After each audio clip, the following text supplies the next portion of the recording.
د کتاب نوم شهیده معلمه.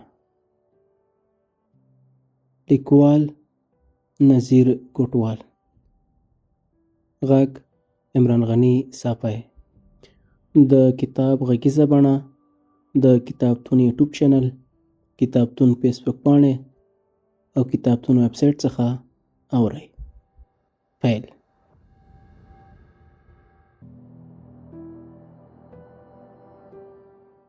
د مین درنې چاودنې موږ ټول متوجه کړو. قومندان په وارخطايي راورسېده. په نیم واکه لهجه یې وویل: هلکانو، ځانونه رسوئ. د سړک غاړې د انجینو په لیسه کې بم والوته. هله ځانونه رسوئ. موږ ټول رینجر ته په بیړه پورته شو. په لس دقیقو کې مو ځانونه د پیښې ځای ته ورسول. د لیسې څلور خواوې مو محاصره کړه. یو غمجنه فضا جوړه وه. د لیسې داخل ته ننوتو. لومړی مې سترګې د ښوونځي په ملازم ولګېدې. په وینو ککړ پروت و. راپورته مې کړه. خو هغه د یو عالم ارمانونو سره زموږ د هېواد د زرګونو شهیدانو سره یو ځای شوی و او نور د هغوی په قطار کې راځي. ناګهاوخوا ورغلم. ډېرې نجونې پرتې وې. څو تنه مړې وې. زما په ګومان د دویم یا درېیم ټولګي زده کوونکي به وې. سخت ودرېدم. مړې خو هسې هم مړې وې. ټپیانو پسې ورغلم. یوه مې راپورته کړه او په امبولانس کې مې واچوله. لږ چې اخوا لاړم، یوه وړ جلۍ مې راپورته کړه. زګیروي به یې کول. بیخي راته ناشنا ښکاره شوه، لکه چېرته مې چې لیدلې وي. امبولانس ته مې ورپورته کړه. لږ اخوا یو بله جلۍ پرته وه. څنګ ته یې ماته چوکۍ او یو دستګول ښکارېده. ډېره ښکلې جلۍ وه. جګ قد، سپینه څېره او غټې سترګې، اوږده باڼه، جګه نرۍ پوزه یې وه. الله جل جلاله په خپل قدرت جوړه کړې وه. عمر به یې 18 یا 20 کاله و. ټپونه یې دومره ژور نه وو، خو وینه یې ډېره ضایع کړې وه. بېهوشه پرته وه. امبولانس ته مې ورپورته کړه. نور نو ټپیان او مړي نه وو. په پرتو وینو مو خاورې واچولې. د پیښې له ځایه ساه نیولی روان شو. رایاد شو چې د هغې دستګول راواخلم. دستګول مې راواخیسته او رینجر ته پورته شو. له یو شېبه مزل وروسته خپل ټولي ته ورسېدو. تقریبا 12 بجې به وې. په فکر کې ډوب شوم چې هغه ماشومه به لا څوک وه. په ذهن مې زور راوسته، خو بریالی نه شوم. اخر دا ماشومه به ما چېرته لیدلې وه. زه لا په فکرونو کې وم چې عبدالله ملګري مې راغږ کړه. علي، غږ مې ورنه کړه. عبدالله ډېر شوخ و. ما ویل بیا لکه چې ریشخند ته زړه شوی. د عبدالله دا عادت و چې هره ورځ به یو ملګری تنګوه، خو ما سره کار نه درلوده. زه یې په دې شرط نه په عذابولم چې ما به ورسره د نورو ملګرو په تنګولو کې مرسته کوله. بیا یې راغږ کړه: والکه، ویده خو نه یې؟ ورته مې ویل: څه وایې؟ راغی. راته یې وویل: هلکه، دا ابوذر ورېره مړه ده چې جنازې ته یې ورشو. ابوذر زموږ یو ملګری و. موږ سره یې د سیمې په امنیت کې ډېره مرسته کوله. ورېرې به یې موږ ته د سړک د چک پوینټ په وخت کې اوبه او شربت راوړه. اوس مې ذهن ته راغله چې په ښوونځي کې ټپي شوې ماشومه د ابوذر ورېره وه. د سختو ټپونو له امله یې اوس په روغتون کې ساه ورکړې وه. د عبدالله سره یو ځای جنازې ته روان شوم.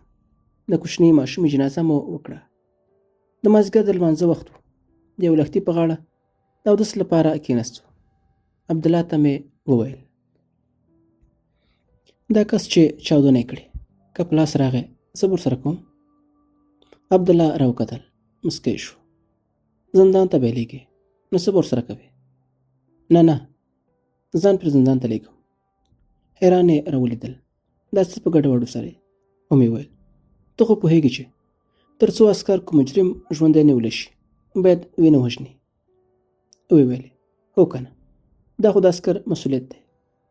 خو ما به دا واژه که ژوندی مې نیولی هم وی، او بیا خو ته پوهېږې چې دا کار مې کړی وی، ځای مې زندان و. عبدالله راته وویل: ستا زنداني کېدو ته ضرورت نشته. کوشش به وکړو چې مجرم پیدا کړو او هماغه زندان ته ولیږو. ومې ویل: که یې ولیږو څه پرې؟ ویې خندل. زندان هم د دې لپاره جوړ شوی چې مجرم بیا جرم ته زړه ښه نه کړي. ومې ویل: دا منم، خو 2 ورځې وروسته به بیا خوشي شي او بیا به سړکونو مکتبونو او پلچکونو ته بمونه ږدي. دا رشوت خوره ته معلوم نه دي؟ عبدالله پوه شو چې بحث ورسره کومه ګټه نه لري.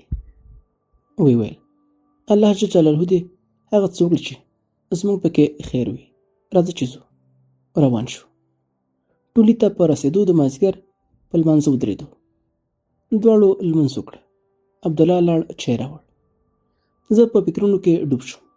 دا خلک ولې داسې کوي؟ ولې زموږ په جوماتونو کې بمونه ږدي؟ ولې زموږ مکتبونه لوڅوي؟ ولې په بازارونو کې بمونه لوڅوي؟ ولې د لوبې په ځایونو کې بمونه لوڅوي؟ ولې واړه ماشومان او نجونې په بمونه لوڅوي؟ هی هی که دا ماین چای ښې وي ډېر به خوشحاله وي چې څومره د مېړانې کار مې کړی. نر ځوان یم، کوچنی ماشومانې مې مړې او ټپیانې کړې. حیران یم چې دې خلکو نه غیرت چېرته تللی. فکر نه کوم که پښتون، افغان یا مسلمان وي، ځکه افغانه، پښتنه او مسلمانه مور به کله داسې بچي وزېږوي چې د دې هېواد په زیان وي. په چینکیو بریدونه خو کومه مېړانه هم نه ده. زه فکر نه کوم چې دا به انسان وي. دا به د انسانانو په جامه کې ځناور وي. زموږ یو ملګری و. هغه به ویل چې زه فکر نه کوم چې ځانمرګه بریدګر به انسان یا حیوان وي یا به کوم بل څه وي. موږ ورپورې خندل. سهارنۍ زده کوونکي مې یو ځل بیا په ذهن کې وګرځېدې، لکه خوب چې مې لیدلی وي. مړ ملازم مې سترګو ته ودرېده. بچي به یې په تمه وي چې پلار به مې راشي، خو خبر نه دي چې پلار به بیا هېڅکله را نه شي. هغه داسې ځای ته لاړ چې د راتګ امکان یې بلکل نشته. په وینو ککړې ماشومانې مې یوه یوه په ذهن کې تاوېده. عبدالله مې د فکرونو لړۍ وشلوله. د شین چای نه ډک ترموز او 2 ګیلاسونو سره راننوته. ګیلاسونه یې ډک کړل. یو یې ما ته راوړاندې کړه او ویې ویل ډېر خفه معلومېږي. ما وویل هو والله سهارنۍ چاودنې بیخي خفه کړی یم. ویې خندل. عسکر وروره داسې چارې پیښې ته زړه خورې، په دې 3 کلن قرارداد کې به زوړ شي. ومې ویل زه حیران یم چې په نجونو برید دوی ته کومه مېړانه ښکاري. مېړانه نه ده ملګریه. هغوی چې څه غواړي هغه زموږ بېسوادي ده، او دا بریدونه که موږ یې مخه ونه نیسو بېسواده کوي مو. عبدالله زیاته کړه نوې جنۍ په روزلو سره یو کورنۍ روزل کېږي. دا نجونې د سبا ورځې میندې دي، او چې میندې باسواده شوې وګڼه چې وطن جوړ دی، ځکه هغوی به خپل بچي باسواده کړي. زموږ دښمنان کله دا غواړي؟ که موږ ډاکټران شو د پردیو د احتیاج نه به خلاص شو، که موږ انجینران شو په پردیو به اوبه بندې شي، او داسې نورې ډېرې خبرې دي. ما به هېڅ نه ویل او چوپ به ناست وم. عبدالله ګیلاسونه واخیستل او روان شو. ساعت ته مې وکتل. ماښام ته لږ وخت پاتې و. له خونې بهر ووتم. په قدم وهلو مې پیل وکړه. لږ وګرځېدم راوګرځېدم. د ماښام د لمانځه لپاره مې اودس تازه کړه. راغلم د ماښام په لمانځه ودرېدم. لمونځ مې ادا کړه. د اوږدې دعا وروسته مې جانماز ټول کړه. سهارنۍ د سکول چې د چاودنې له ځایه مې راوړی و راواخیسته. اخلاص مې کړه. پرته له تقسیم اوقات او کتابچې څخه بل څه پکې نه و. تقسیم اوقات ته مې وکتل. د ښوونکې وه. او هو دا خو ښوونکې ده. د 8م ټولګي څخه تر 12م ټولګي پورې د ریاضي مضمون ورپسې رسېدلی و. کتابچه او تقسیم اوقات مې تر راویستل. د سکول کوچني جیبونه مې ولټول. 1500 افغانۍ او یو کریم پکې و. بیرته مې پکې کېښودل. کتابچه مې خلاصه کړه. په لومړۍ صفحه د انګلیسي حروفو په ښکلي خط لیکلي و حسنا افغان. بله صفحه مې واړوله. لیکلي و زما د ژوند داستان. پوه شوم. په لوستلو مې پیل وکړه. پکې لیکل شوي و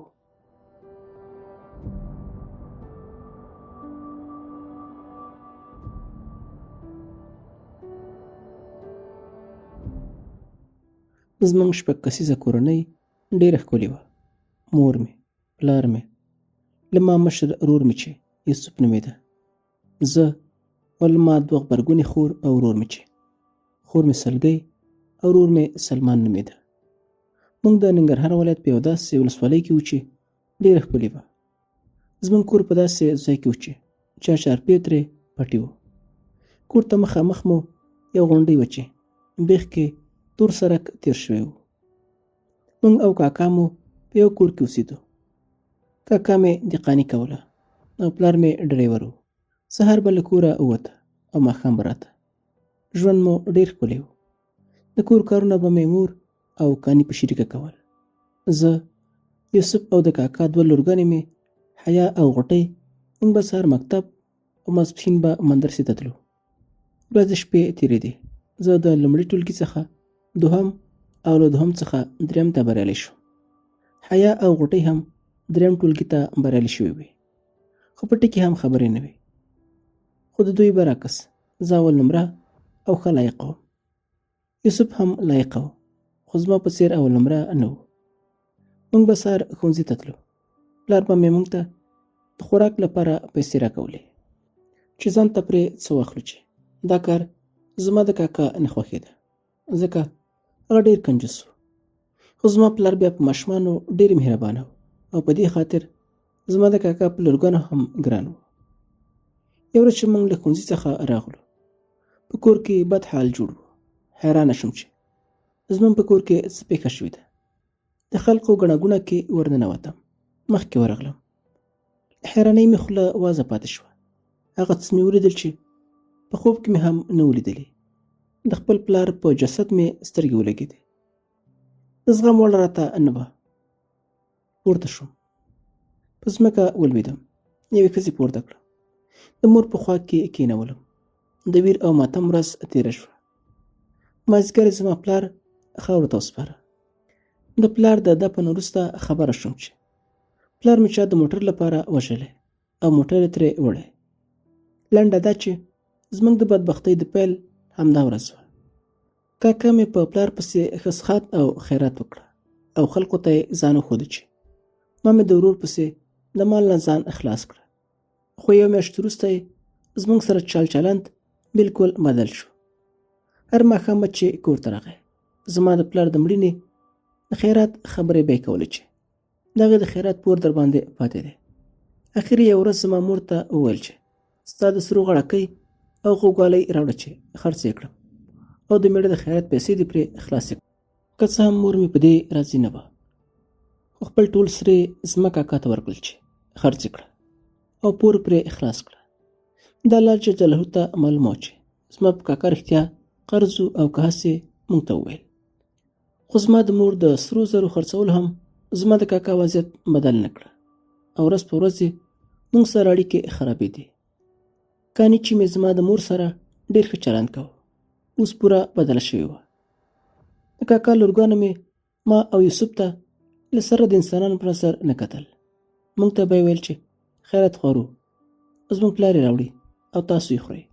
سوالګرو وشرمېږئ، ځان ته ډوډۍ پیدا کړئ. حیا او غوټۍ به موږ ته خبرې کولې او کاني به مې ورته خندل. لنډه دا چې په کور کې موږ د حیواناتو په څېر ژوند درلوده. د څو میاشتو سخت ژوند نه وروسته مې کاکا موږ ته خپله پرېکړه داسې واوروله: هغه مو کوټه ده، پکې ناست به اوسئ او نه شئ کولی نور زموږ د کور خواړه وخورئ. اوس مې نو مور ته د پلار د غم سربیره د بچو د نفقې غم هم ورپسر شو. خلکو ته به یې ټیکري او جامې جوړول او موږ ته به یې پرې خوراکي توکي اخیستل. خو هغه دومره پیسې نه وې چې زموږ ضرورتونه دې پرې راپشي. زه او یوسف اوس څلورم ټولګي ته بریالي شوي وو. سلمان او سلګي مو هم په لومړي ټولګي کې شامل کړي وو. حامد کرزي بابا د حکومت دوره وه. ښوونځیو ته به قلمونه او کتابچې ښې پرېمانه راتلې او یا به الله جل جلاله زموږ غربت ته کتل. هره میاشت به یې کتابچې او قلمونه راکول. ښوونکو هم را سره ډېره مرسته کوله. مور به مې هم تشویقولو. هره ورځ چې به ښوونځي ته تللو ویل به چې تاسو ډېر لایقه یاست، ښه درسونه زده کوئ. حال دا چې زما مور نالوستې او کلیواله ښځه وه، خو په دې پوهېده چې زما تشویق زما بچي یو ځای ته رسولی شي. سهار به لور سره ښوونځي ته تلو او ماسپښین به راتلو. خپل کوچنی ورور سلمان او خپلې کوچنۍ خور سلګي سره مو هم په درسونو کې مرسته کوله. هر ماښام به د لاټین رڼا ته د کورنۍ دندې لیکلو ته ناست وو. خو زیات وخت به مونږ کره تیاره وه. مور به مې ډېر لاټین لګولو ته نه پرېښوده.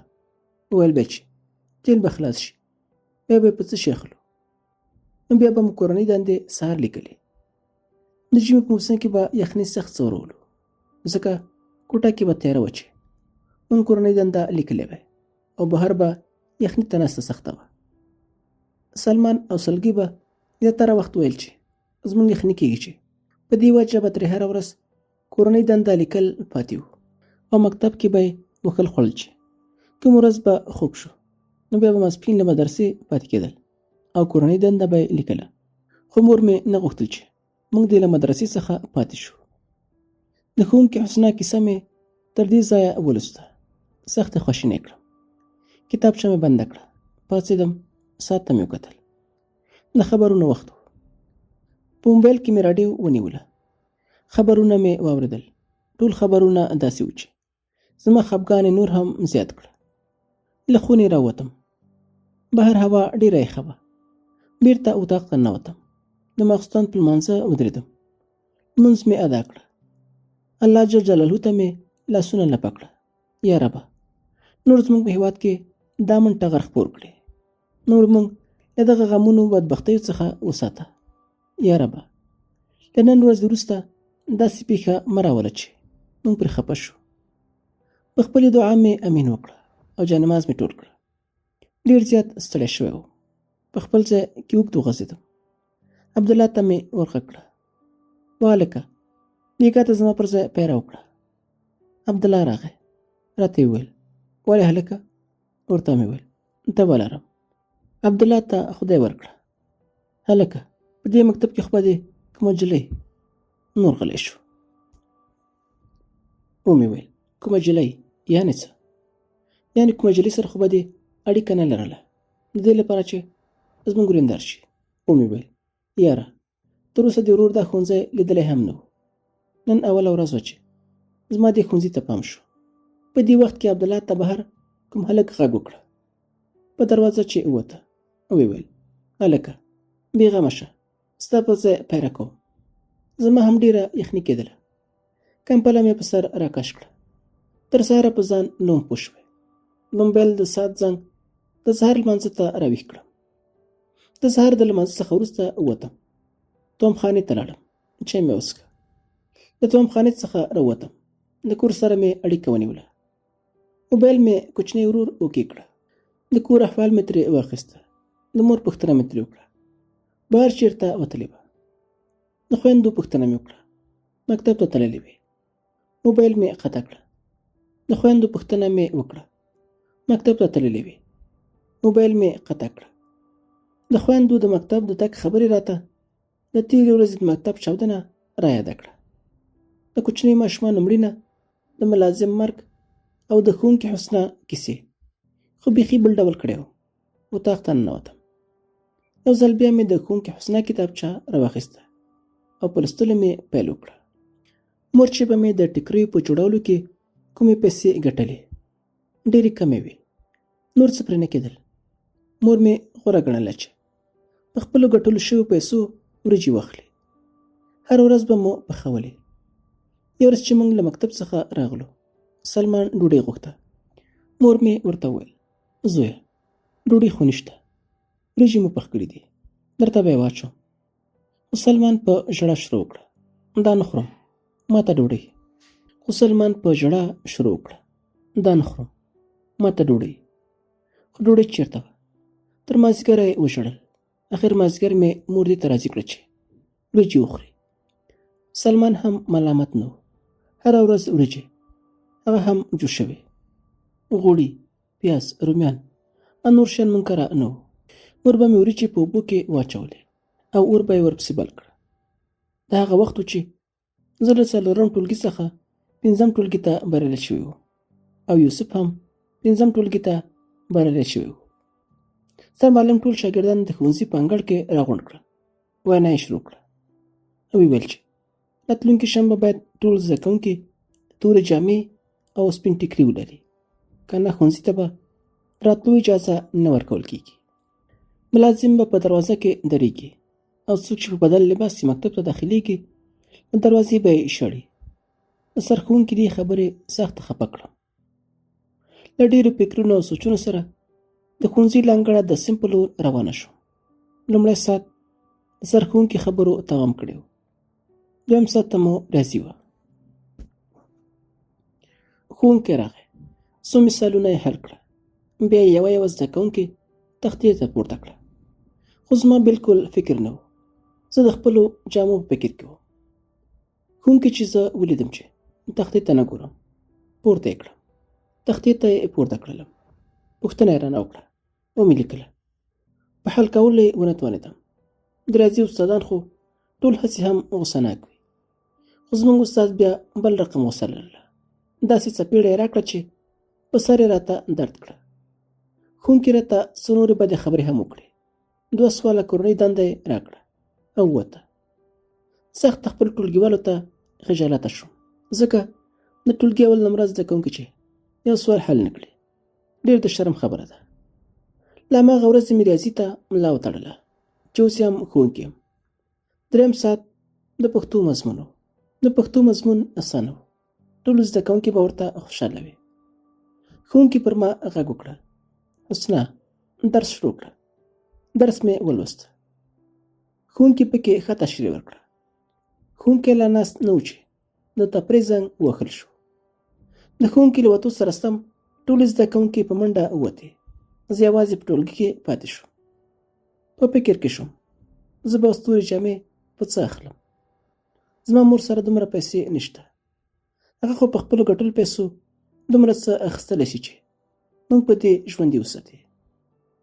نو جامې به راته په څه واخلي؟ په میز مې سر کېښوده. ښه مې وژړل.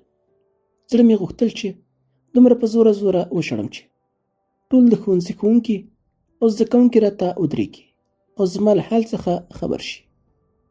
خو خپلې پښتو اجازه رانه کړه. لا مې په میز سر ایښی و او ژړل مې چې عالیه او عاقله چې دواړه خویندې او زما د چوکۍ ملګرې وې راننوتې. ویې ویل خیر شه حسنه، ولې ژاړې؟ هېڅ مې ونه ویل. عاقله غوسه شوه. که موږ ته ونه وایې نورې به تاسو ته په چوکۍ نه کښېنو. ورته ومې ویل چې سرښوونکي د تورو جامو وویل او زما مور سره پیسې نشته چې موږ ته پرې جامې واخلي. عاقلې راته وویل سرښوونکی به وایي که نه، په چا یې منې؟ بله اونۍ نه، والله که یې څوک بله میاشت هم وکړي داسې لګیا دی. علي راته وویل اوښکې دې پاکې کړه، که نورې صنفیانې راغلې بیا به در پورې وخاندي. لنډه دا چې نننۍ ورځ را باندې په ډېر خفګان تېر شوه. کور ته لاړو. د تېر په څېر مې مور ته سترګې په لاره وو. سلام مې ورته وکړه. مور مې خوشحاله شوه چې موږ روغ کور ته راغلو. یو ځل بیا مې مور جوش کړي وریجې زموږ مخې ته کېښودې. زه او یوسف خو پوهېدو چې نور څه نشته. خو سلمان کله منله. هر وخت به یې ویل چې د وریجو په خوړلو مې زړه راجي کېږي. د وریجو د خوړلو پر مهال مې مور ته یاده کړه چې له موږ څخه مکتب کې تورې جامې غواړي. د مور څېرې مې تغییر وکړه. رنګ یې وتښتېده. پوه شوم چې زما په خبره خواشینې شوه. خو زما مور سختیو کلکه کړې وه او یې ویل لورې چې الله جل جلاله ډوډۍ درکوي جامې به هم درکړي. سلمان وویل مورې ډوډۍ کومه ده؟ موږ هره ورځ همدا جوش شوي وریجې خورو. مور مې ورته وویل زویه الله جل جلاله دې تاسې ژوندي ساتي، هغه که په ډوډۍ وي او که په وریجو. الله جل جلاله د رزق وعده کړې او خپل مخلوقات ژوندي ساتي. تر شنبې لا ډېر وخت دی. خدای به یوه لاره پیدا کړي. تاسو اوس لمونځ وکړئ او سبق ته لاړ شئ چې ناوخته کېږي. موږ لاړو جومات ته. مازدیګر چې کور ته راغلو مور مې په جانماز ناسته وه او ژړلې. خوا ته یې ورغلم، ورسره کېناستم. ورته مې ویل مورې ولې ژاړې؟ مور مې ترخه مسکا وکړه. هسې لورې خپله مور مې رایاده شوه. ما ویل څنګه به وي؟ دا څو کاله مې نه ده لیدلې. ومې ویل رښتیا مورې زما نیا او ماما خو زما د پلار تر مړینې وروسته زموږ هېڅ پوښتنه ونه کړه. لورې ماما دې غوښتل چې د پلار د مرګ څخه وروسته دې موږ له ځان سره پېښور ته یوسي. خو کاکا دې ویل چې زه د څه لپاره یم چې زما بچي څه خوري دوی به هم خوري، او که زما بچي نهار وي دوی به هم نهار وي. دا خلک په څه وایي چې دا دوه ورېرونه او کنډه ورېندار نشي ساتلی. هغوی هم ستا د کاکا په خبرو باور وکړه. هغه غریب خو په پېښور کې لوی شوی، په دومره کیسو خبر نه دی. هغه بیرته پېښور ته لاړ او موږ ستا کاکا ته پرېښودو. د مور له څنګه پاڅېدم، خپله کورنۍ دنده مې ولیکله. د ماښام تیاره په خورېدو وه چې مور مې یو ځل بیا له ځان سره راټول کړو او جوړ شوي وریجې راباندې وخوړې او خپلو ځایونو کې ویده شو. سهار مې مور لمانځه ته پورته کړو. نن ورځ په نظره د خپلو ورونو او خور سره د مکتب په لور روانه شوم. یوسف نور لوی شوی و، په دې پوهېده چې زموږ ژوند ورځ تر بلې خرابېږي. د ښوونځي په لاره یې راته وویل، حسنه، زړه مې غواړي چې ښوونځی پرېږدم. ورته مې وویل، ولې؟ ویلې دا خو ډېره بده ده چې سلمان او سلګۍ هره ورځ جوړ شوي وریجې وخوري. زه تا او مور خو په دې پوهېږو چې نور څه نشته، هغه خو ماشومان دي. ومې ویل، ښه، ته خو به ښوونځی پرېږدې، نو څه به وکړې؟ چا سره به وګورم که چېرې داسې کار راته پیدا کړي چې زما د کولو وي، یعنې زما د وسې کار وي. ومې ویل، وروره، ماشومان څوک کار نه کوي، خپل ښوونځي ته دوام ورکړه. په وچو ویالو به خدای اوبه راولي چې لږ لوی شوې بیا به ګورو. نور د موږ ښوونځي ته ورسېدو. زه او سلګۍ د نجونو، یوسف او سلمان د هلکانو ښوونځي ته ننوته. زه چې څنګه په دروازه ننوتم، عالیه او عاقله ولاړې وې او ویل، حسنه، زیری مې در باندې، زما پلار ما او عالیه سره تا او سلګۍ ته هم جامې اخلي. ومې ویل، رښتیا؟ هو، پلار مې ویل چې تا او عالیه او حسنه زما لورګانې یاستئ. زیاته یې کړه، پلار مې درته اخلي او مور مې درته ګنډي. سبا ځان سره د خپلو جامو ناپ راوړئ. د هغې ورځې خوښي نشم بیانولی. د رخصتۍ زنګ ته په تمه وم چې اوس به کله کور ته ځم او په مور به دا زیری کوم. بالاخره د ښوونځي د رخصتۍ زنګ ووهل شو. په ډېرې خوښۍ کور ته لاړم. په دروازې چې ورننوتم، په مور مې سلام واچو. ورته مې ویل، مورې، تا بېګا ویل چې الله جل جلاله مهربانه دی. د عاقلې او عالیه پلار ما او سلګۍ ته هم جامې اخلي او مور یې راته ګنډي. راته یې وویل چې سبا د خیر له ځان سره ګنډلې جامې د ناپ لپاره راوړئ. مور مې خوشحاله شوه. ګوره لورې، ما تاسو ته پرون وویل چې په هر حال شکر وباسئ. سبا سهار د خپلو جامو د غوټې سره یو ځای خوشحاله د مکتب په لور روانه شوم. عالیه او عاقلې ته مې جامې ورکړې. له ټولګي څخه بهر مې عاقلې ته وویل، کوچنی ورور مې هره ورځ ډوډۍ پسې ژاړي. سبا چې د خیره ښوونځي ته راتلې، زما ورور ته له ځان سره لږه ډوډۍ هم راوړه. علي وویل، که پلار ته مې ووایم چې اوړه درته واخلي، څنګه به وي؟ ومې ویل، نه، که ستا پلار موږ ته اوړه واخلي، کاکا به مې خبر شي. هغه د چا صدقه او خیرات موږ ته نه پرېږدي. خلکو ته وایي چې زه ورته هر څه اخلم. عاقلې وویل، زه ورکې کړه چې کاکا دې خبر نه شي. پټه به ورته ډوډۍ د کتابونو په بکسه کې راوړم. مازدیګر مې کور کې کورنۍ دنده لیکله. سلمان را سره په خوا کې ناست و. مازدیګر مې کور کې کورنۍ دنده لیکله. سلمان را سره په خوا کې ناست و. ورته مې ویل، سلمان وروره، زه به سبا تا ته د مکتب نه ډوډۍ راوړم. سلمان په خوشحالۍ راوکتل. راته ویل، رښتیا وایې؟ ورته مې ویل، هو. راته یې وویل، زه یې سلګۍ خور ته هم ورکوم. ورته مې ویل، دواړه به یې وخورئ، خو چوپ شه، کانې مخکې دې څه ونه وایې. ویلې ولې؟ بیا هغه موږ نه غواړي؟ ورته مې ویل، نه، کاکا دې غوسه کېږي. سبا سهار چې ښوونځي ته لاړم، عالیه او عاقلې راته ګنډلې جامې او ډوډۍ راوړې وه. ټولګیوالې مې د جامو غوټه وسپړله. یوې عاقلې ته وویل، دا دې ورته په مور 100 روپۍ وګنډلې؟ عالیه ورته وویل، ارزانه ورته ګنډلې. جینکو هم نور څه ونه ویل. الله جل جلاله دې عالیه او عاقلې ته خیر ورکړي. زما په هر راز پرده اچوله چې کله د تفریح زنګ ووهل شو او ټولګیوالې مو بهر ووتې.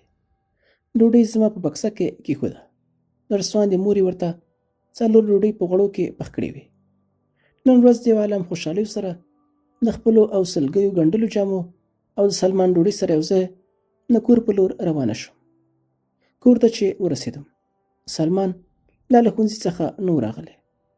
مور ته مې خپلې او د سلګۍ جامې وښودلې چې یوسف او سلمان له مکتب څخه راغله. سلمان رامنډه کړه. خورې ما ته د ډوډۍ راوړې ده؟ ومې ویل. هو وروره. په منډه مې له خپلې بکسې ورته ډوډۍ راوایستله.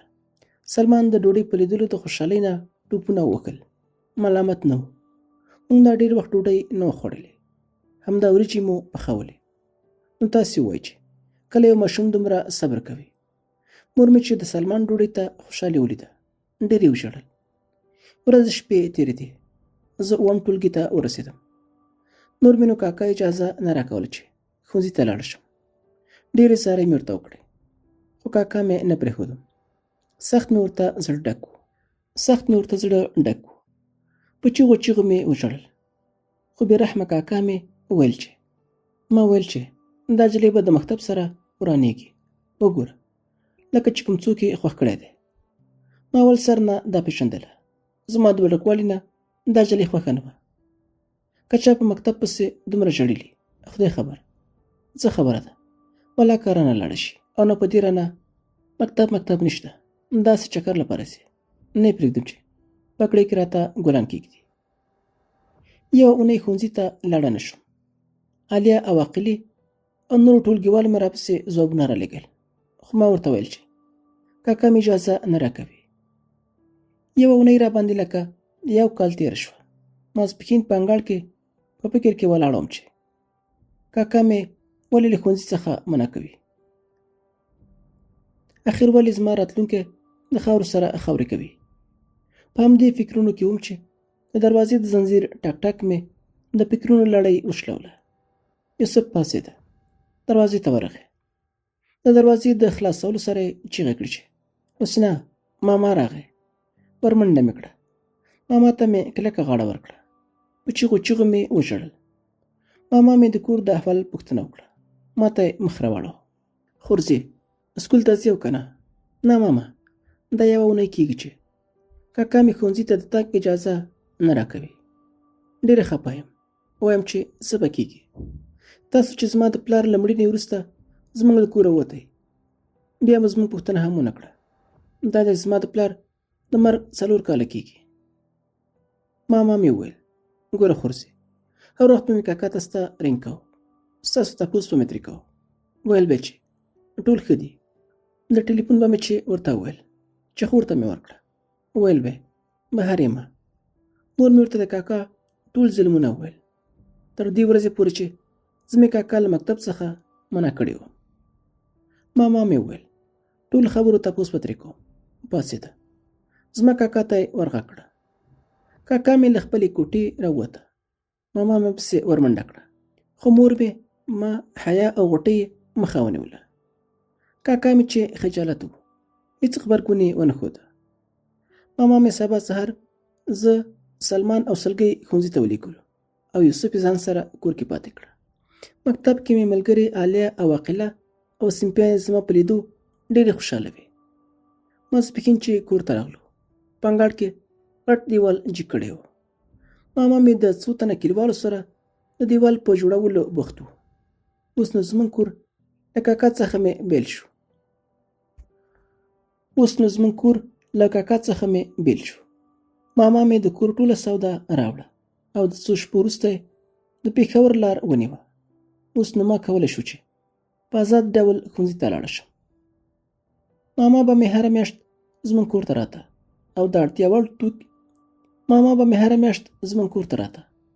د اړتیا وړ توکي به یې اخیستل او بیا به بیرته تللو. څو میاشتې مو په خوښۍ تېرې کړې. د جمعې په ورځ به چې مکتب به مو رخصت و. سلمان د نورو ماشومانو سره د خسو ټولولو پسې لاړ شي. لږ ساعت تېر شو. 1:10 شو. ټولو خلکو منډې کړې. یو ماشوم نه مې پوښتنه وکړه چې څه پېښه وشوه. ماشوم راته وویل چې وړاندې غونډۍ کې په ماشومانو بم والوته. زړه مې بې ځایه شو چې یا الله اخیر را پېښ کړې. سلمان هم له نورو ماشومانو سره تللی. هغې خوا نه خلک را روان وو. ویل چې مخکینی بم چې د روسانو له وخته پاتې و په ماشومانو چاودلی. سلمان هم پکې مړ و. مور مې چیغې کړې، ای خدایه، په ډوډۍ چې موړ شو نو ما دې اخیسته. په انګړ کې بېهوشه شوه. د کلي ښځې پرې راټولې شوې، اوبه یې پرې اچولې. داسې ورځ وه لکه قیامت چې وي، لکه لمر چې د مغرب څخه راختلی وي. مازدیګر ناوخته چې ماما مې له پېښوره راغی، سلمان یې خاورو ته وسپاره. یو ځل بیا موږ د ویر په ټغر کېناستو. د سلمان هغه ورځې مې رایادې شوې چې د ډوډۍ پسې به یې ژړل. ډېرې سختې ورځې پرې تېرې شوې، اوس رانه خدای واخیسته. د سلمان مړینه لکه زموږ په کور چې تندر له اسمانه رالوېدلی وي. ټوله دنیا پیکه ښکارېده، لکه په وطن مو چې قحط راغلی وي، لکه په شین فصل چې خزان راشي. زړه مې خولې ته راغلی و، لکه اکسیجن چې راباندې بند شوی وي. زړه مې دومره تنګ و لکه په کوټه کې چې چا بندي کړی یم. خو دا هر څه یوازې په ما او زما په کورنۍ تېرېدل. ټوله ورځ به مې ژړل. اخر مې له ځان سره پرېکړه وکړه چې ژړا ما او زما کورنۍ ته کومه ګټه نه رسوي او نه سلمان بیرته راګرځي. له ژړا مې لاس واخیسته او خپل ژوند او ښوونځي ته مې ادامه ورکړه. ماما مې هم خپل کور ته لاړ. د هغه بیچاره مېرمن هم په ناعلاجه مرض اخته شوه. هغه په خپل مشکل کې لاس او ګرېوان و. موږ ته اشاره شوه. د خپلې مېرمنې په علاج او درملنه بوخت و. څومره دنیا او سرمایه چې لرله ټوله یې د مېرمنې په علاج مصرف کړه. د ماما د ښځې ناروغۍ موږ هم له مشکلاتو او مخکیني غربت سره مخ کړو. دا نو هغه وخت چې زه او یوسف له سم ټولګي کې وو.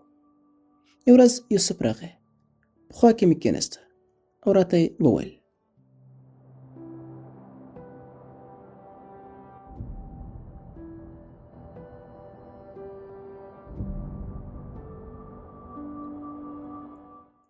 حسنه، سر له سبا غواړم له ښوونځي سره خدای پاماني وکړم، ځکه زموږ ژوند ورځ تر بلې خرابېږي.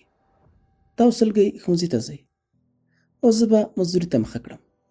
ورته ومې ویل، ته به څه شي مزدوري وکړې؟ راته یې وویل، یو ملګری مې دی، وایي چې دواړه به ګنډېرۍ او یخې اوبه خرڅوو. د ښوونکي حسنه کتابچه مې تر دې ځایه لوستې وه چې عبدالله راباندې غږ کړه، راشه هلکه، ډېره ښه شوله مې پخ کړې، که خورې څه خوند به وکړې، ته خو راشه. ورغلم. د شولې له غوري تاوده تپونه پورته کېدل. عبدالله پرې لیمو زور کړه. په ګرمې شولې د لیمو یخې اوبه توی شوې. رښتیا هم عبدالله ډېره ښه شوله پخ کړې وه. د عبدالله سره مې ډوډۍ وخوړه. ساعت ته مې کتل، 11 بجې وې. زما د پیرې وخت و. ټاور ته پورته شوم. تر 2 بجو پورې مې پیره وکړه. له ټاور څخه راښکته شوم. ناوخته و. ژر ژر مې اودس وکړه او لمونځ مې وکړه. یو ځل بیا مې د ښوونکي حسنه کتابچه راواخیسته. په لوستلو مې پیل وکړه. له دې ورځې وروسته ما او سلګۍ مکتب او یوسف مزدورۍ ته ملا وتړله. مور به مې ټیکري او لمنې ژوړولې او یوسف به په ښار کې یخې اوبه او ګنډرۍ خرڅولې. زموږ د کور ګزاره پرې روانه وه. یوسف به هره 2 اونۍ وروسته کور ته راتلو. د یوسف د راتګ ورځ به ما ته ډېره د خوشحالۍ ورځ وه. ما به یې ورځې شمارلې. یو ورځ مې یوسف ته وویل چې مکتب ته دې بېرته شروع کړی وی، ښه به و. ویې ویل، ولې ښه نه ده، خو ته د کور وضعیت ګورې. ومې ویل، خیر، ګزاره به کوو، الله جل جلاله روزي رسان دی. نه حسنه، بس ده چې سلمان د ډوډۍ پر ارمان له دې دنیا لاړ. په مخ یې اوښکې روانې شوې. دواړو یعنې خور او ورور ښه وژړل. بیا یې وویل، ستا دا ارمان به پوره کوم چې هر کله وي. بیا مخ راواړو. حسنه، تر هغې وخته چې ته له مکتب نه یې فارغه شوې، زه به مزدوري کوم. بیا به ته وظیفه واخلې. باسواده ښځې هم کمې دي. وظیفې ورته پیدا کېږي چې تا وظیفه واخیسته، بیا به ته وظیفه واخلې. باسواده ښځې هسې هم کمې دي. وظیفې ورته پیدا کېږي چې تا وظیفه واخیسته، ته به کور چلوې او زه به مکتب شروع کړم. ومې ویل، خدای دې زما او ستا دا هیله پوره کړي. 3 میاشتې رخصتۍ تېرې شوې.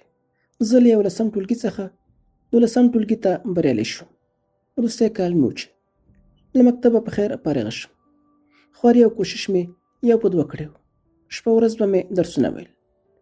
ښوونکو هم را سره مرسته او خواري کوله. د شپې تر ناوخته مې مطالعه وکړه. خوب راغلی و. ویده شوی وم.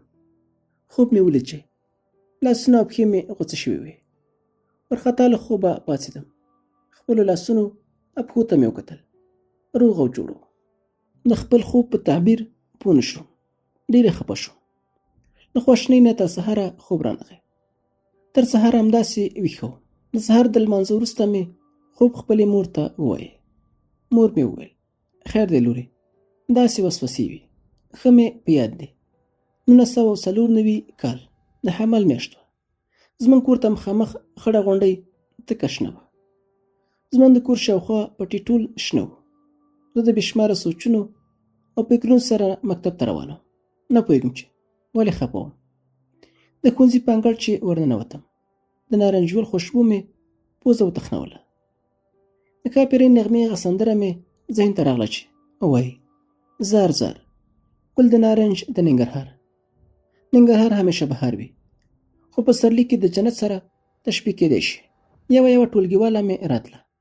اخر ټولګی ډک شو. د ښوونځي د ټولېدو زنګ ووهل شو. ښوونکی ټولګي ته راننوته. 3 ساعت و. حدیث استاد راغی. لا یې درس نه و شروع کړی چې په دې وخت کې زموږ یو بل استاد راننوته. ویې ویل جلال آباد ښار کې ډېره درنه چاودنه شوې، ډېر تلفات لري. زړه مې وښویېده. خپل بیګانه خوب را په یاد شو. ورخطا شوم. له استاد څخه مې وپوښتل چاودنه د ښار په کوم ځای کې شوې؟ استاد وویل په کابل بانک کې. یو څه ډاډه شوم. ما وویل چې یوسف په کابل بانک کې څه کوي؟ خو خبره نه وم چې دا ټکه هم زموږ په کور رالوېدلې. د ښوونځي د رخصتۍ زنګ ووهل شو. زه کور ته لاړم. کلی ارام و، خو زما په زړه کې لا هماغسې ډار و. مور ته مې د کابل بانک د پیښې په اړه وویل. مور مې د الله جل جلاله دربار ته لاسونه لپه کړه. یا ربه ته مې په جولۍ کې خیر واچوې. د مور دې خبرې مې زړه وغورځاوه. لکه برق چې نیولی یم. ولړزېدم. د مور له خوا روانه شوم. زړه مې همدا راته ویل چې یوسف خپل ژوند د کابل بانک په پیښه کې له لاسه ورکړی. په لاسونو او پښو کې مې ساه نه وه. د خپل کور په انګړ کې ښکته پورته کېدم. ساعت په ساعت به مې دروازې ته کتل. ورځ را باندې تر مازدیګره همداسې تېره شوه. مازدیګر ناوخته مې په سړک د امبولانس رنډونه واورېدل. د یوسف ټوټه ټوټه بدن یې په داسې حال کې را دننه کړ چې موږ هېڅ خبر هم نه وو. د ویر او غم نه ډکه فضا بیا جوړه شوه. په ما بیا قیامت جوړ شو. نور په ځان پوه نه شوم. یو وخت مې چې سترګې وغړولې، په کوټه کې په چپرکټ پرته وم. سیروم راته لګېدلی و. شاوخوا مې سپینو چپنو والا نرسانې او ډاکټران ولاړ وو. حیرانه شوم. په ارامه غږ مې وویل دا کوم ځای دی او زه چېرته یم؟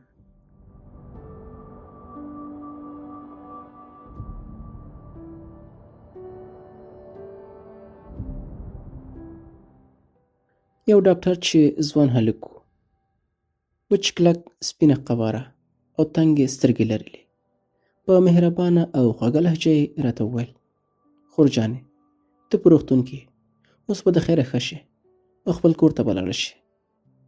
د یوسف د مرګ صحنه مې په ذهن کې راغله. د لاس څخه مې د سیروم مزه کش کړه. هماغه ډاکټر مې لاس ونیو. مې غوښتل چې پاڅېږم، خو ډاکټر ونیولم. تر څنګ بل ډاکټر و. هغه راته په لاس کې ستنه ووهله. بیا نو نه یم پوه شوی. داسې وخت کور ته لاړم چې د یوسف ټوټه بدن یې خاورو ته سپرلی و. د خپل ځورېدلي ارمانجن او کړېدلي ورور په مړینه مې دومره وژړل چې د سترګو باڼه مې توی شول. مشران وایي چې د غریب سړي 2 مرګه وي، یو یې مرګ او بل یې غربت. ما د یوسف په مړینه دومره اوښکې نه وې توی کړې لکه څومره مې چې د هغې د ژوند سختیو ته شړلي وو. ځکه زما ورور خپل د ماشومتوب ژوند په موټرو پسې په منډو د ښار په ګرمو سړکونو تېر کړی و. خو چې لږ راځوان شو، د دې ظالمانو د لاسه په بم والوته. زما لوږې ځپلی ورور، زما په سړکونو منډې وهونکی ورور، زما هغه ورور چې ټول عمر یې په پردیو کالیو کې تېر کړه، خو چې اوس یې ځان ته په اول وار کالي واخیستل، هغه ترې پاتې شول. دې ظالمانو زما د ورور ټول ارمانونه د هغې د نازک وجود سره د خاورو لاندې کړل او موږ یو ځل بیا د ویر په ټغر کېنولو. ماما ته مې هم بله لاره نه وه پاتې.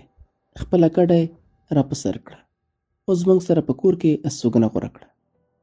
خو د مېرمنې ناروغۍ دې ته اړ کړه چې نیا مې او خپل 2 مشران بچي موږ سره په کور کې پرېښودل او خپله د ناروغې مېرمنې او 2 کوچنۍ بچیو سره بیرته پېښور ته لار ونیوه.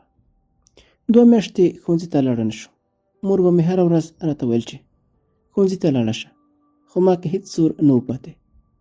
ازموینې په رانږدې کېدو وې. مور مې مجبوره کړم چې ښوونځي ته لاړه شم.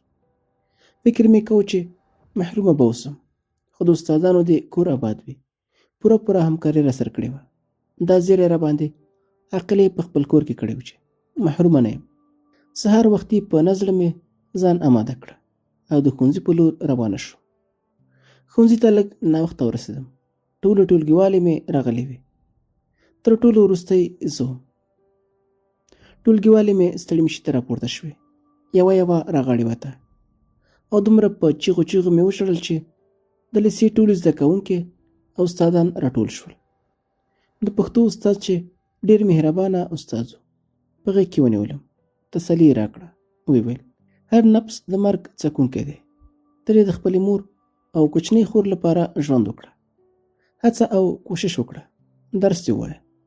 د تل په څېر خپلو ټولګیوالو ته ځان ثابت کړه. د نورو ټولګیوالو په څېر کوشش وکړه چې له 12م ټولګي څخه اول نمره فارغه شي او خپلې کورنۍ ته د نفقې ګټلو ذریعه شي. ومې ویل استاد یو جنۍ څه کولی شي؟ استاد ویل یو جنۍ چې څه کولی شي هغه سړی هم نشي کولی. د ملالۍ یوې لنډۍ د میوند جګړه وګټله. زرغونې انا یوې خبرې ولس راټول او اتفاق ته وهڅوه. د استاد خبرو خوند راکړه. په هماغه ورځ کور ته لاړم. کتابونو لپاره مې تقسیم اوقات جوړ کړه. هره شپه به مې یو کتاب تر ناوخته مطالعه کوه چې په کوم درس به پوه نه شم. سهار به مې په ښوونځي کې د ښوونکي څخه پوښتنه کوله او زده کولو به مې ټولو استادانو را سره د زړه له تله همکاري کوله. 4 میاشتې ازموینې مو په خیر پای ته ورسېدې. ورځې شپې تېرېدې. کلنۍ ازموینې ته مو لږ وخت پاتې و چې د ماما مېرمن مې د ورپېښې ناروغۍ له امله وفات شوه. زما د ماما مېرمن د پکتیا ولایت څخه وه. موږ ډېر کوشش وکړ چې په ننګرهار کې خاورو ته وسپارو. خورونه یې نه منله. زما د ماما مېرمن یې د پکتیا ولایت په څمکنۍ ولسوالۍ کې خاورو ته وسپارله. ماما مې د مېرمن د فاتحې اخیستو نه وروسته پېښور ته د خپل کور او دوکان د پلورلو لپاره روان شو. ما خپلو ازموینو ته پوره امادګي ونیوله او د ازموینو د ورکولو وروسته د تل په څېر اول نمره فارغه شو. ماما مې د پېښور څخه راغی. خپل کور او دوکان یې پلورلی و. د مېرمن د ناروغۍ ټول پورونه یې خلاص کړي وو. ویې ویل پکتیا ولایت ته کډه وړو. که څه مور او نیا مې نه منله، خو ما مې د ماما طرفداري وکړه او پکتیا مې د ننګرهار څخه په دې غوره کړه چې غمونو خو دلته ښه وځپلو چې لږ مو دې غمونو ته شا شي. د ننګرهار څخه مو د پکتیا په طرف حرکت وکړه. جلال آباد ته چې ورسېدو، یو ماشوم سره د اوبو بوتلونه په لاس کې وو. زموږ د موټر شیشې ته یې ونیول. واخلئ، یخې اوبه واخلئ. بوتل په 10 روپۍ. مخکې سیټ کې یو نفر ورته غوسه شو. نه یخلو، په خبره نه پوهېږې؟ د ماشوم په لیدو مې یوسف رایاد شو. له ځان سره مې وویل یوسف به هم خلقو داسې رټلی وي. هر موټر پسې به یې داسې منډې کړې وي. تر کابله مې وشړل. د ورځې 11 بجې او 30 دقیقې وې چې کابل ته ورسېدو. د ماما د یو ملګري کور ته لاړو. د غرمې ډوډۍ مو وخوړه. د ماسپښین لمونځ مو د ماما ملګري کره وکړه او بیا مو د پکتیا لاره ونیوله. له کابل څخه ووتو. د لوګر په تور سړک جګې د سپېدار ونې ولاړې وې چې د لوګر سړک ته پوره ښکلا ورکړې وه. موټر په چټکۍ روان و. د سړک ونې داسې ښکارېدې لکه د موټر څخه چې تښتي. د لارې د سفر او د لوګر د ښکلا څخه مې خوند اخیسته. سر مې د موټر په سیټ ایښی و. خوب وړی و. د ماما غږ له خوب څخه راویښه کړم. حسنه، پاڅېږه. سترګې مې وموښلې. د یوې ګڼې ګوڼې څخه په ډک ښار کې وم. یوې لوحې ته مې وکتل. پر لیکل شوي وو: د ګردیز ښار د شملو ټاټوبي ته په خیر راغلی.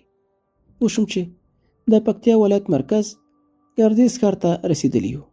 په ګردیز کې ورته زما د ماما اوښی سره د خپل موټر ورته په انتظار ولاړ وو. زما ماما ته کلکه غېږه ورکړه. له موږ سره هم ستړي وکړه. خپل خورایونه او خورځې هم په مخ ښکل کړې. ټول موټر ته ورپورته شو. د څمکنیو ولسوالۍ سړک پوخ و. کندې کپرې و. مزل مو کوو. یخ باد لګېده. د ننګرهار ګرمي مې د یخ باد هېره کړه. د سرطان میاشت په پکتیا کې لکه د ننګرهار د حمل میاشت داسې ښکلې وه.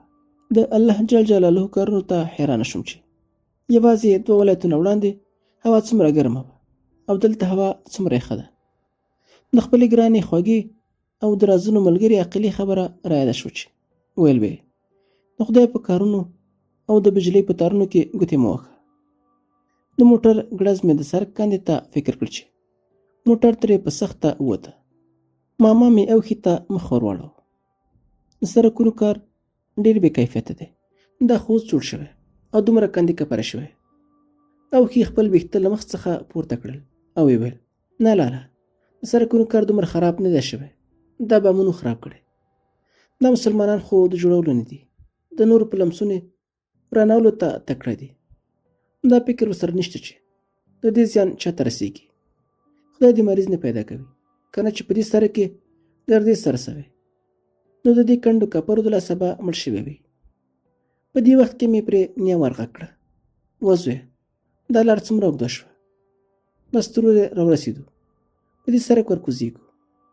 د موټر په شیشه کې شاته وکتل. موټر یې د سړک په منځ راتاو کړه. موټر د کلي په خام او کوچني کوږ سړک حرکت پیل کړه. څو دقیقې وروسته موټر د یوې غټې دروازې مخې ته ودرېده. رنډ یې ووښه. د یو څه ځنډ وروسته دروازه خلاصه شوه. موټر ورننوته. ښکلی کور و. مخ قبلې طرف ته یې څو غټې کوټې، مخې ته یې سیمټي برنډه چې لاندې ترې رنګارنګ ګلان کرلي وو. د انګړ د دروازې سره غټ د انګورو څپرکی او په خوا کې میوهدار ونو کور ته لا ښکلا ورکړې وه. د موټر څخه ښکته شو. مخې ته مو 2 ښایسته نجونې راووتې.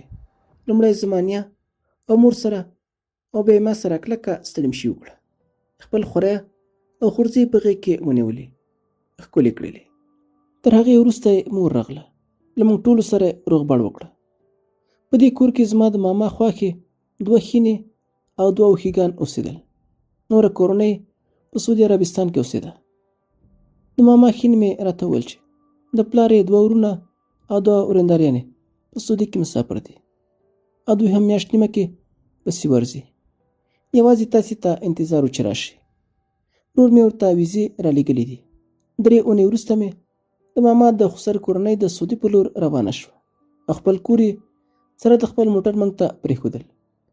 موټر یې د دې لپاره پرېښود چې زما ماما بېروزګاره دی. خپلو بچیو ته به پرې نفقه ګټي. خو زما موټر هېڅ نه خوښېده، ځکه زما پلار د همدې موټر په وجه مړ شوی و.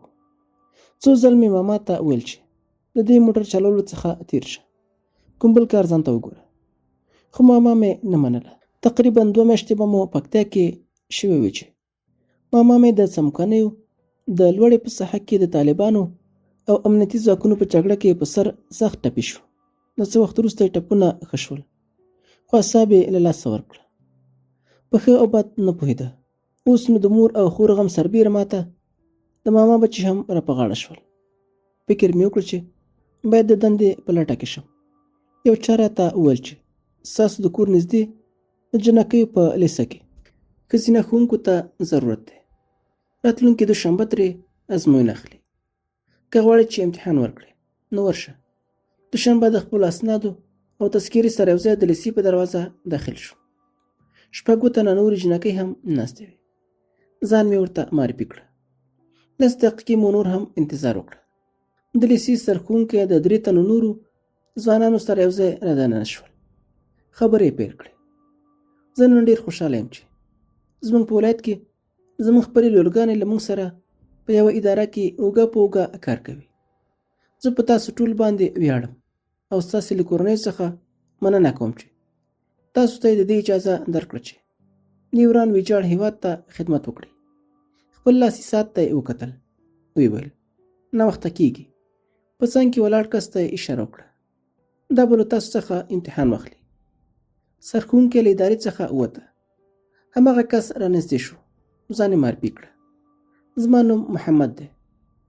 زما ملګري یو شمشاد او بل منصور. موږ 5 تنه ښوونکو ته ضرورت لرو چې د دې لیسې لپاره یې ونیسو.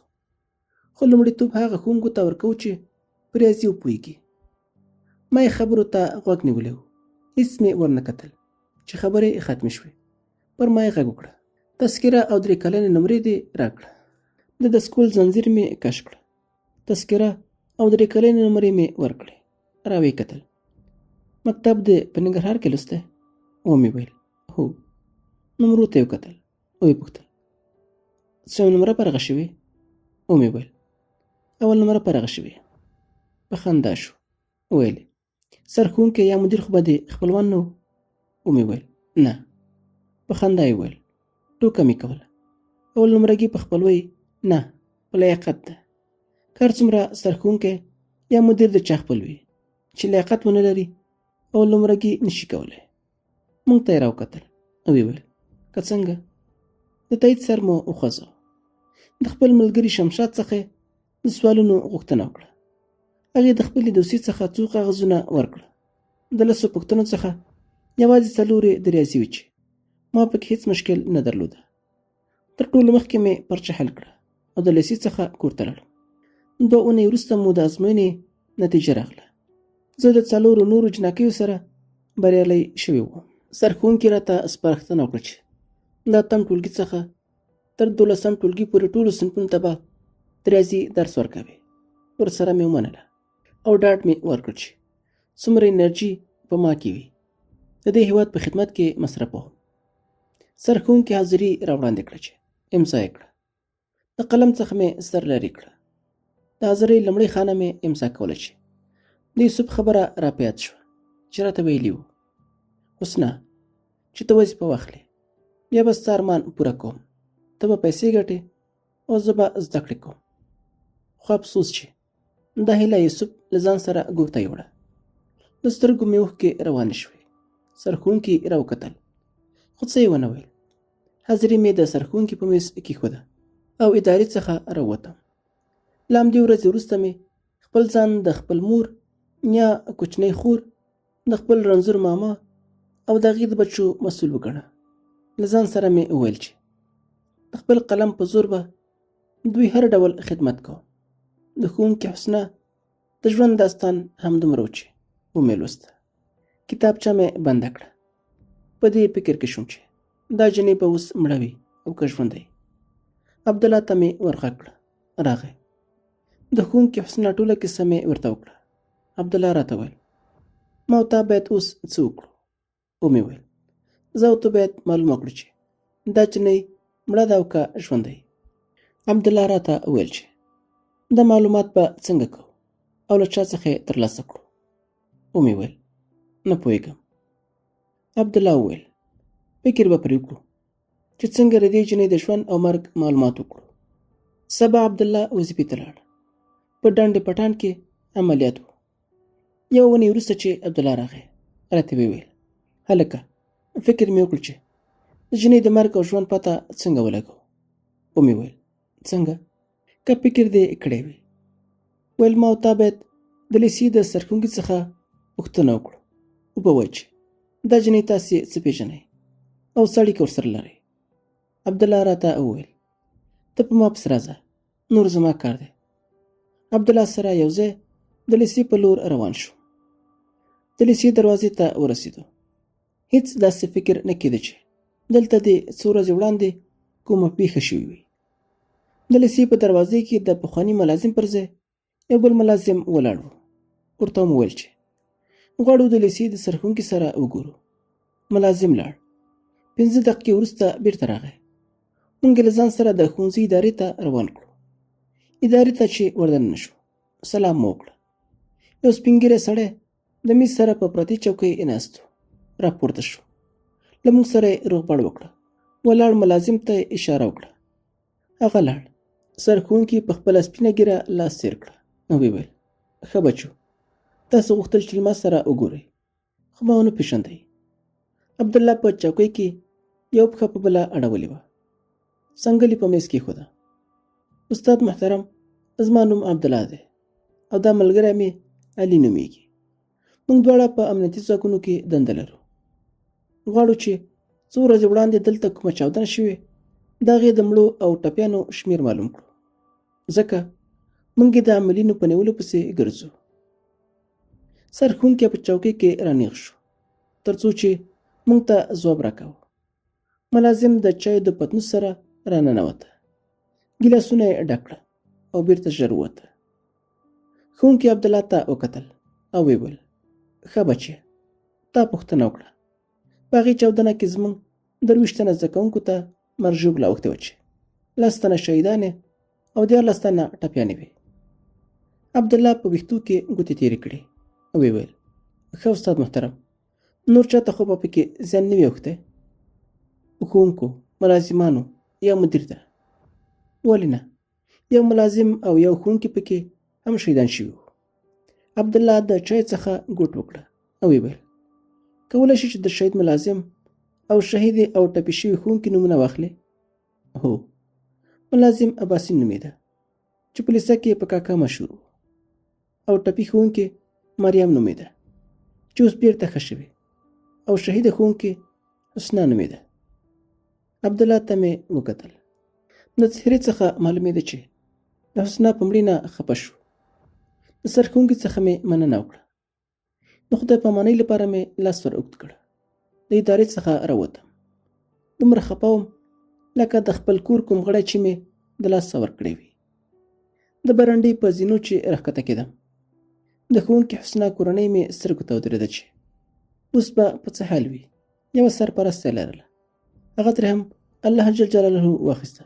هغه ځای ته مې وکتل چې تېره ورځ پکې ښوونکي حسنا په وینو کې لت پت پرته وه، او د عبدالله سره یو ځای خواشینه د لیسې د دروازې څخه راووتم. پای.